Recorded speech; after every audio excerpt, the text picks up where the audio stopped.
Bismillahirrahmanirrahim. Assalamualaikum warahmatullahi wabarakatuh. Untuk tazkirah hari ini, sempena hari Jumaat, pada pagi Jumaat ini, ingin saya kongsi sedikit ilmu tentang azan sempena solat Jumaat. Sama-sama kita ketahui bahawa pada zaman Rasulullah sallallahu alaihi wasallam dan juga pada zaman Abu Bakar, pada zaman Umar radhiyallahu anhum, azan hanyalah sekali. Ya, azan solat Jumaat hanya sekali. Yang ini apabila tergelincirnya matahari, apabila masuknya waktu solat Zuhur. Akan tetapi pada zaman Uthman, beliau telah menambah azan satu lagi tambah. Jadi total ada 3. Maknanya pada zaman Rasulullah, Abu Bakar, Umar, azan kemudian qamat. Pada zaman Uthman, beliau tambah azan, qamat. Jadi ada 3. Jadi sekarang timbul persoalan, kenapa Uthman menambah azan? Itu yang pertama. Yang keduanya, nampak seolah-olah Uthman ni menambah satu perkara yang baru dalam agama. Maka jika Uthman pun boleh tambah, sebahagian agamawan yang mencintai bid'ah, mereka berkata, oh kita pun boleh tambah-tambah amalan agama, amalan ibadah dalam agama. Betul ke hujah tu? Dan yang ketiga, kita akan menganalisa pula azan solat Jumaat di Malaysia. Apakah ia sama seperti azan yang dilakukan oleh Uthman Ibn Affan pada zaman pemerintahannya? Sekarang pun azan ada pada azan masuknya waktu solat. Kemudian ada azan lagi bila imam sedang duduk atas mimbar. Kemudian azan ketiga yang ini qamat. Iqamat itu dalam hadis-hadis biasa juga disebut sebagai azan. Sebagai contoh, Rasulullah sallallahu alaihi wasallam pernah berpesan bahawa antara 2 azan itu dimakbulkan doa. Maknanya apa? Antara azan dan juga iqamat. Maka iqamat juga dalam hadis-hadis biasa disebut sebagai azan. Ya. Okey, pertama sekali sebelum nak cerita-cerita, mari kita baca hadis tentang penambahan azan pada zaman Uthman Ibn Affan. Hadis ini riwayat Imam Bukhari dalam kitab sahihnya daripada As-Sa'id bin Yazid radhiyallahu anhu. Beliau menerangkan, innal azana yaumal juma'ati, sesungguhnya azan pada hari Jumaat, kana awwaluhu hina yajlisul imamu. Pada mulanya adalah pada mula-mula imam duduk di mimbar. Awwaluhu hina yajlisu imama. Pada mula-mula imam duduk. Duduk mana? Yaumal jumu'ati ala minbari fi ahdi Rasulullah sallallahu alaihi wasallam. Yakni duduk pada hari Jumaat di atas mimbar. Di mimbar kita tahu ada kerusi di situ di mana khatib duduk. Jadi saya menerangkan pada zaman Rasulullah sallallahu alaihi wasallam, azan Jumaat itu adalah apabila imam keluar, yakni Rasulullah sallallahu alaihi wasallam keluar dari rumahnya, rumah baginda di tepi masjid saja, duduk di mimbar. Duduk di mimbar barulah azan. Okey. Fi ahdi Rasulullah sallallahu alaihi wasallam wa Abi Bakar wa Umar radhiyallahu anhuma. Demikian juga pada zaman Abu Bakar dan pada zaman Umar radhiyallahu anhuma. Perhatikan di sini ya. Maknanya apabila tergelincirnya saja matahari menandakan masuknya waktu zuhur, masuknya waktu solat Jumaat, Rasulullah sallallahu alaihi wasallam, Abu Bakar, Uthman pada zaman pemerintahan mereka keluar, datang ke masjid, duduk di mimbar, kemudian azan. Ya, bila dah habis azan tu, walaupun tak ada dalam riwayat ini, mereka terus berkhutbah. Tidak diberikan masa untuk solat sunat Qabliyah Jumaat. Sebab itu, kalau kita mengkaji tentang amalan solat sunat Qabliyah Jumaat, sebenarnya tidak ada. Sesiapa yang sampai awal ke masjid, dia solat sunat Tahiyatul Masjid. Lepas tu sudah azan, tidak ada Qabliyah Jumaat. Ya, tidak ada. Kalau hari-hari biasa kita pergi sembahyang Zuhur, ada Qabliyah Zuhur. Tapi untuk solat Jumaat, tidak ada Qabliyah Jumaat. Ya, perkara ini dalam buku saya ataupun ilmuwan-ilmuwan yang lain telah juga menerangkannya. Ya, dan di sini satu bukti bahawa apabila imam keluar, duduk di mimbar, terus saja azan. Dan bila bangun terus berkhutbah. Tidak ada masa yang diberikan untuk solat sunat qabliyah Jumaat. Okey, jadi ini. Kemudian apa lagi yang dilanjutkan diterangkan oleh As-Sa'id bin Yazid? Falamma kana fi khilafati Utsman ibn Affan radhiyallahu anhu. Maka tak kala pada zaman pemerintahan, pada zaman khilafah Utsman ibn Affan radhiyallahu anhu, wa kasuru, orang ramai sudah menjadi ramai, orang ramai sudah menjadi banyak. Okey? Amara Utsmanu yaumal Jum'ati bil azani salasi. Maka Umar memerintahkan azan yang ketiga. Pada zaman Rasulullah 2 azan. Satu apabila masuk waktu, kemudian khutbah di tengah-tengah. Kedua, iqamat untuk solat Jumaat. Tapi pada zaman Utsman, beliau menambah azan yang ketiga. Azan ketiga tu duduknya di mana? Duduknya lebih awal. Lebih awal. Okey. Fa'uzina bihi ala Zawra. Maka diazankan di atas Az-Zawra. Zawra ni di pasar Madinah di salah satu penjuru. Ada juga yang berkata di salah satu menara di pasar Madinah. Fasabatal amru ala zalik. Maka demikianlah ditetapkan urusan tu sehinggalah sekarang ini. Ya, apa yang dilakukan oleh Utsman ialah pada zaman beliau orang ramai sudah begitu ramai di Madinah, dan mereka pada zaman itu tidak ada jam, tidak ada smartphone untuk memberitahu masuknya waktu solat ataupun menghampiri waktu solat. Maka bagi menangani cabaran ini, Utsman memerintahkan satu lagi azan yang dilaungkan pun di pasar Madinah supaya orang boleh tutup urus niaga, balik rumah, siap-siap mandi wangi-wangi, pakai wangian dan datang ke masjid. Perhatikan dia sangat penting, azan yang diperintahkan oleh Utsman letaknya waktunya sebelum masuk waktu zuhur, sebelum tergelincirnya matahari. Sebab kalau sudah tergelincir, defeat the purpose, tak perlu sebab memang sudah ada azan zuhur yang asal itu. Yang diperintahkan oleh Utsman ialah sebelum itu. Tidak diterangkan berapa minit, masa itu pun tidak ada jam. So mungkin 15 minit, mungkin 30 minit sebelum masuknya waktu zuhur. Supaya orang ramai dapat tutup urusan, balik rumah, bersiap sedia, wangi-wangi, pakai yang indah untuk datang ke masjid.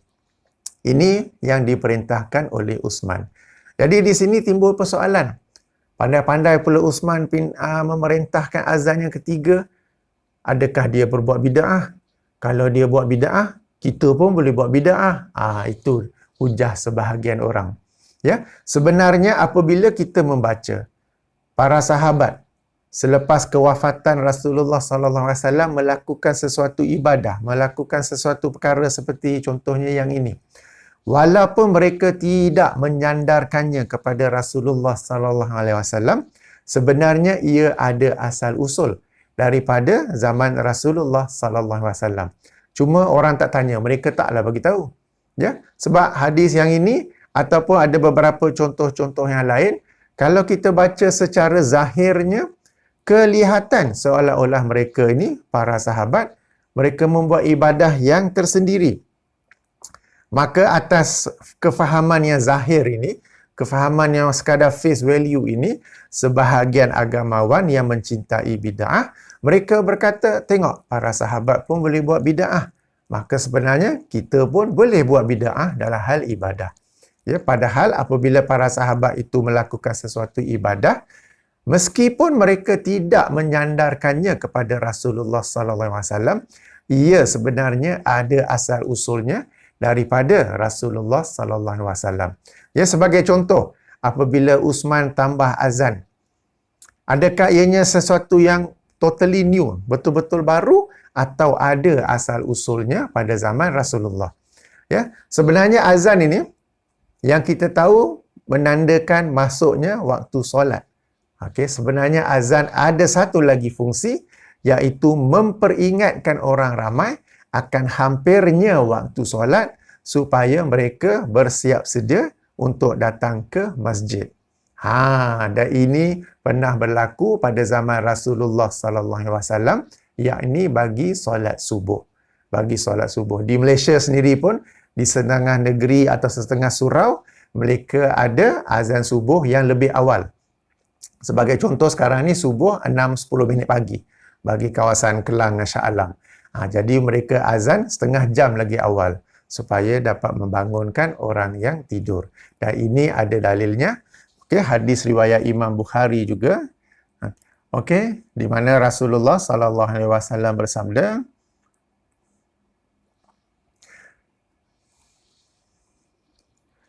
la yamna'anna ahadakum au ahadan minkum. Janganlah salah seorang daripada kalian ataupun seseorang daripada kalian terhalang azanu Bilalin min sahurihi, daripada azan Bilal daripada makan sahur. Okey. Maknanya janganlah kalian apabila dengar azan daripada Bilal terus berhenti daripada sahur. Yang ini kalau yang bagi yang hendak berpuasa. Okey. Fa innahu yu'azinu au yunadi bilailin liyarji'a qaimakum. Kerana sesungguhnya beliau melaungkan azan atau yunadi, panggilan azan bilaili pada waktu yang masih malam. Belum masuk fajar lagi. Liyarji'a qaimakum, untuk mengembalikan orang-orang yang sedang solat di kalangan kalian. Kembali kenapa? Kerana dalam sunnah Nabi SAW, apabila solat malam, disunnahkan untuk tidur sekejap sebelum bangun untuk pergi solat subuh. Jadi berehat sekejap situ. Jangan terus mayang, terus datang solat subuh. Okey. Waliyunabbiha naimakum, dan membangunkan orang-orang yang tidur di kalangan kalian. Walaisa an yakulal fajru au subhu. Okey, dan ia bukanlah petanda masuknya waktu fajar atau masuknya waktu subuh. Okey, jadi dalam hadis ini Bilal memang melaungkan azan lebih awal ketika hari masih malam, masih gelap. Itu bukan petanda masuknya waktu subuh, bukan petanda kena berhenti daripada sahur bagi orang-orang yang berpuasa, tetapi tujuannya apa? Supaya bagi orang-orang yang bangun malam untuk berqiyamul-lail apa semua tu, mereka tahu, okey, waktu subuh sudah pun hampir. Ataupun bagi orang yang tidur, mereka dapat bangun. Jadi berdasarkan hadis ini kita tahu bahawa azan ada dua peranan. Pertama, untuk menandakan masuknya waktu solat. Kedua, menandakan hampirnya waktu solat supaya orang dapat bersiap sedia untuk datang masjid solat berjamaah. Jadi apa yang dilakukan oleh Uthman Ibn Affan radhiyallahu anhu bukanlah sesuatu yang baru, bukanlah satu bid'ah dalam agama. Ia memiliki asal usul pada zaman Rasulullah sallallahu alaihi wasallam, iaitu memperingatkan orang ramai tentang hampirnya waktu solat supaya mereka dapat bersiap sedia datang ke masjid untuk solat berjamaah. Ya, jadi saya harap kita dapat faham di sini. Ya, saya ulangi sedikit sebagai ulang kaji. Yang pertama sekali, pada zaman Rasulullah sallallahu alaihi wasallam, azan hanyalah apabila masuknya waktu solat, apabila matahari tergelincir, dan kemudiannya khutbah, kemudiannya iqamat. Tidak ada solat sunat qabliyah Jumaat. Demikian juga pada zaman Abu Bakar, demikian juga pada zaman Umar radhiyallahu anhuma.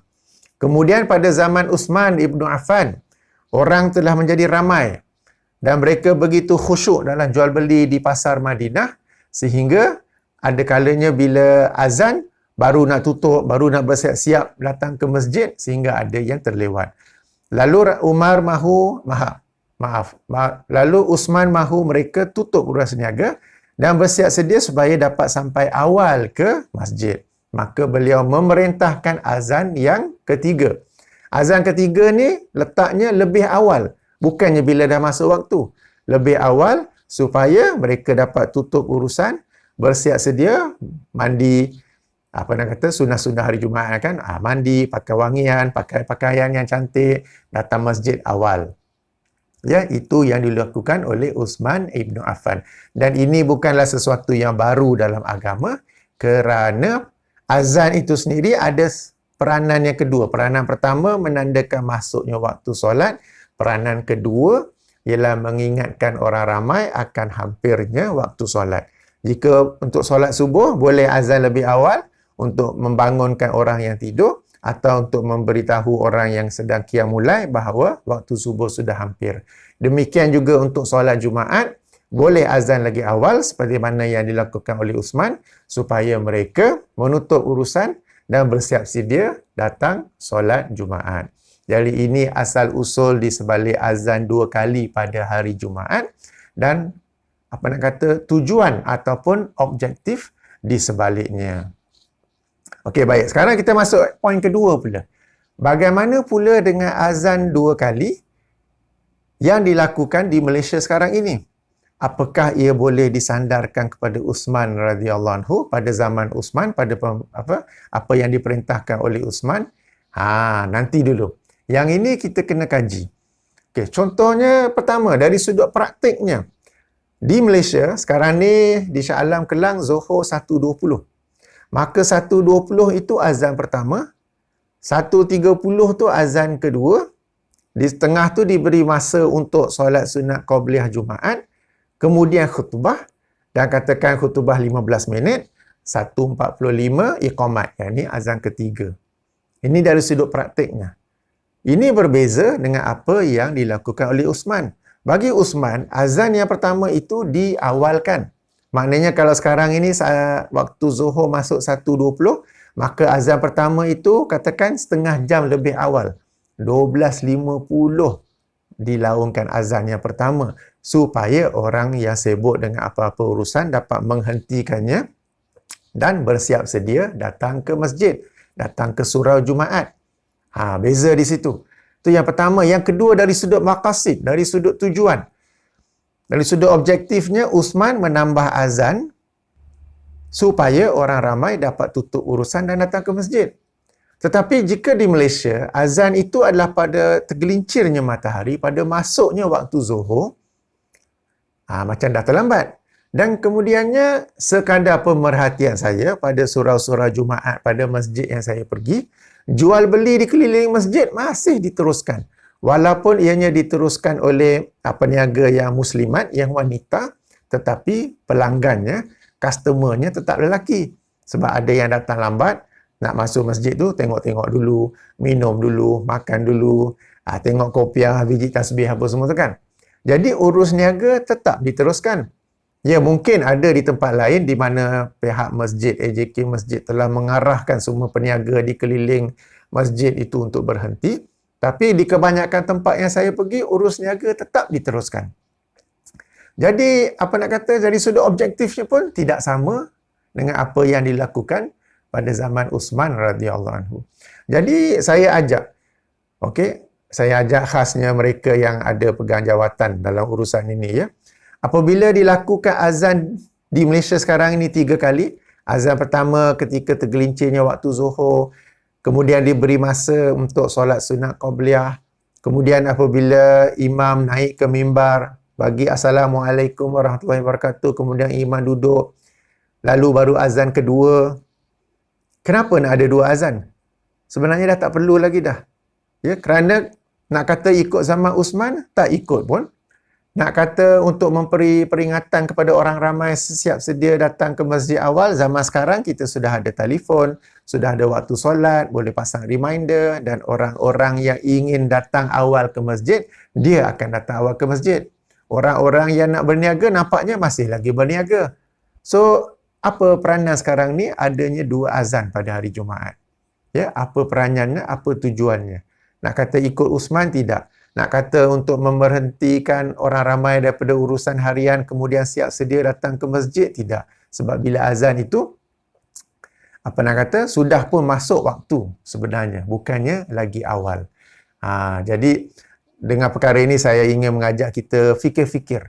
Jangan kerana kebiasaan kita, semua masjid begitu, kita menganggap ianya sesuatu yang betul, lalu kita menjandarkannya kepada Uthman ibn Affan.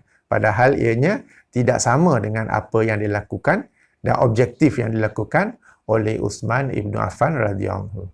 Jadi itu sekadar tazkirah saya pada pagi Jumaat ini tentang azan 2 kali pada hari Jumaat. Kalau mahukan maklumat lanjut perkara ini, saya ringkaskan daripada buku saya 90 pelajaran tentang bid'ah. Dalam ini saya ada jelaskan dengan lebih mendalam tentang perkara ini. Jadi terima kasih saya ucapkan dan kita tutup dengan tasbih kifarah.